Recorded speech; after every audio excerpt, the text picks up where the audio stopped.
first off say that there is nothing in the world of sports greater than a Game 7, especially when your team wins. But for this particular Game 7, I could have went to the park instead of watched this Game 7. I could have went to Dave and Buster's instead of watched this Game 7. If you don't know what that is, it's like a fun house or something for kids and you know what I'm saying, for kids and adults. Let me just put that in there, adults.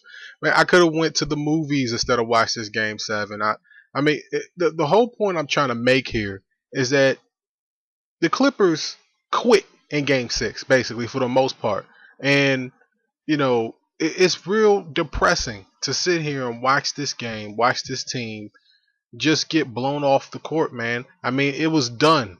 As soon as the fourth quarter, I think that the Clippers just stopped playing in the fourth quarter. When the fourth quarter began in Game 6, they just stopped playing overall. But it's the WC here with the Western Conference Finals preview video. Now let me make sure I spend a good second on the Clippers before I get into the preview of that video. Now, people are probably not going to like this. I mean, yeah, you know, Chris Paul probably had 30 plus points in this game. It's not necessarily completely him that as at fault. You can point at Blake Griffin too, but at the same time, it's like, unfortunately, we're going to have to start mentioning Chris Paul and in that group of players that is just like great player, great stats during the regular season, has plenty of records, you know, elite player, but just does not get the chance to win the championship. I mean, you know, hey, can I say that he's the John Stockton of this era? Yeah, I could. You know what I'm saying? I mean, it's just one of those situations where he is just a really good player. But at the end of the day, all the accolades, all the 50-point games, all the assist records, all that stuff means nothing without a championship. All right? All the State Farm commercials, you know what I'm saying? All that garbage. At the end of the day, none of that stuff makes a difference for Chris Paul. And I don't want to make it sound like I'm picking on Chris Paul because he's not the only one that didn't show up, you know, to finish off Game 6 or even show up to Game 7. He wasn't the only one. Blake Griffin is another guy, you know what I'm saying, that's been in this position where he's a really good player, but at the end of the day, it's about championships in the NBA. That's what it's about. And if you're a Clippers fan coming to this video, yeah, I'm hating on your team. Yeah, I basically took them apart limb by limb, and I said that they basically quit. And when you look at that Game 7 performance, I mean, I'm going to tell you like this. You shouldn't be shocked. You shouldn't be shocked watching the end of Game 6. I mean, you should have just seen it coming. So let's talk about the Western Conference Finals. Warriors, Rockets. Or we could just switch it around. We could say Rockets, Warriors. Number 1 and number 2. East versus West, or West versus West. You know what I mean? Well, technically, it's like Midwest or down south versus West.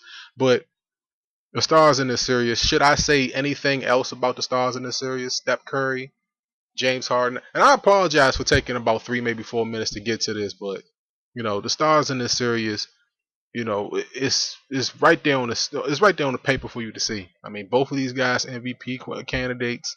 I mean, you know, it could have went to Harden, it went to Curry. Maybe Harden is just like, okay, you don't give me the MVP, I'll take the NBA championship instead. But he has to get through that team now. He has to get through them. Let me go to the coaching matchup. Kevin McHale and Steve Kerr. All right, Kevin McHale and Steve Kerr. Now, I'm gonna tell you like this. I feel, you know, if you watched that video way back when Steve Kerr was actually hired, I think, or Mark Jackson was actually fired. All right, and this, like I said, this might be a long video, so just take a seat. Well, listen to it, brother. Now, I'm a big fan of team construction, and then sometimes, you know, a team might be on the brink of a championship, and it might not necessarily have the right coach. Now, Mark Jackson got fired, as you guys know, and Steve Kerr just swooped in. He just came in and he took over this team, and then he takes that team to the best record in the Western Conference.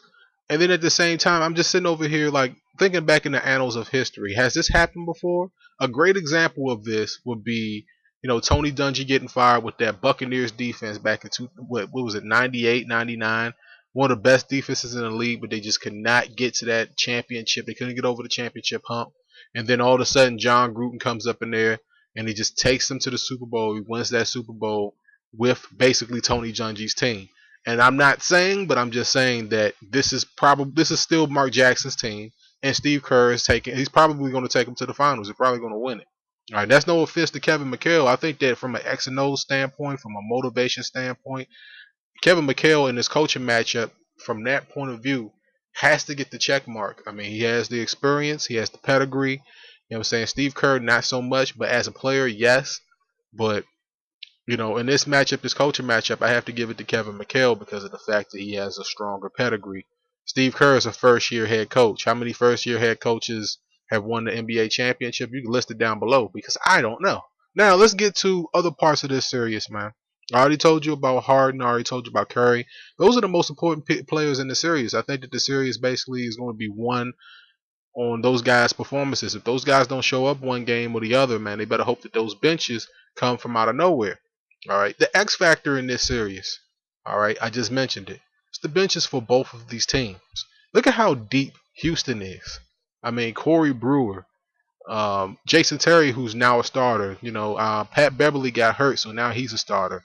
I think that Terrence Jones is coming from off the bench now, and J.R. Smith, not J.R. Smith, but Josh Smith.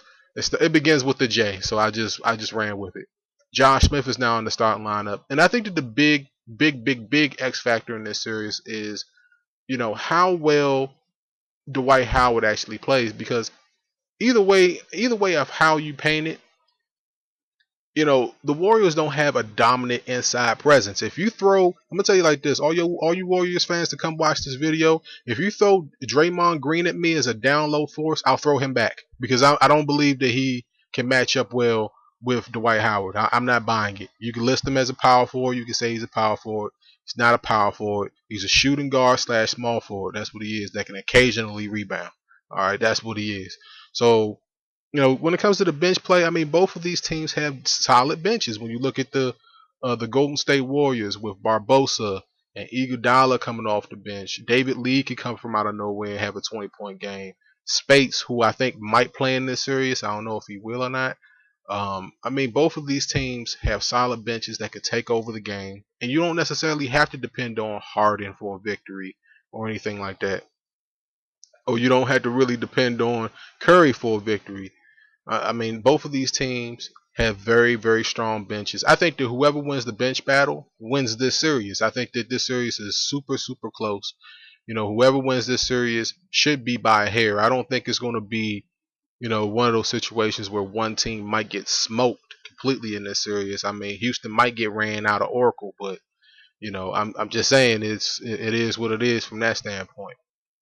Now, overall prediction for the series. All right, key match. Matter of fact, let me get to the key matchup in the series. All right, like I said, I'll keep saying it. Curry, Harden aside, key matchup in the series is basically, can the Warriors control or stop Dwight Howard long enough for them to get past them? You know what I'm saying? For Curry or Thompson to have a big game. You understand what I'm trying to say? And that's basically going to be the series right there, because the Warriors don't match up well with Dwight Howard. Dwight Howard should have big games every single game of the series, even if Houston loses. So let me just go ahead and get into my prediction. I think that for sure this series probably goes definitely 7-6 for sure, unless one of these teams get blown out on one of their home games. It's one of those situations. But I'm just gonna say it like this, man. It's Curry's year, man. I mean, you could kind of see this, see this coming from a long way away. It's his year, and I don't think that James Harden is going to get in the way of this being his year. But I know I just said that, but I'm just going to flip flop and I'm going to say Houston, because I think that Houston is going to win this in 7 games because the matchup down low. I mean, the Warriors, they could throw Spates at them.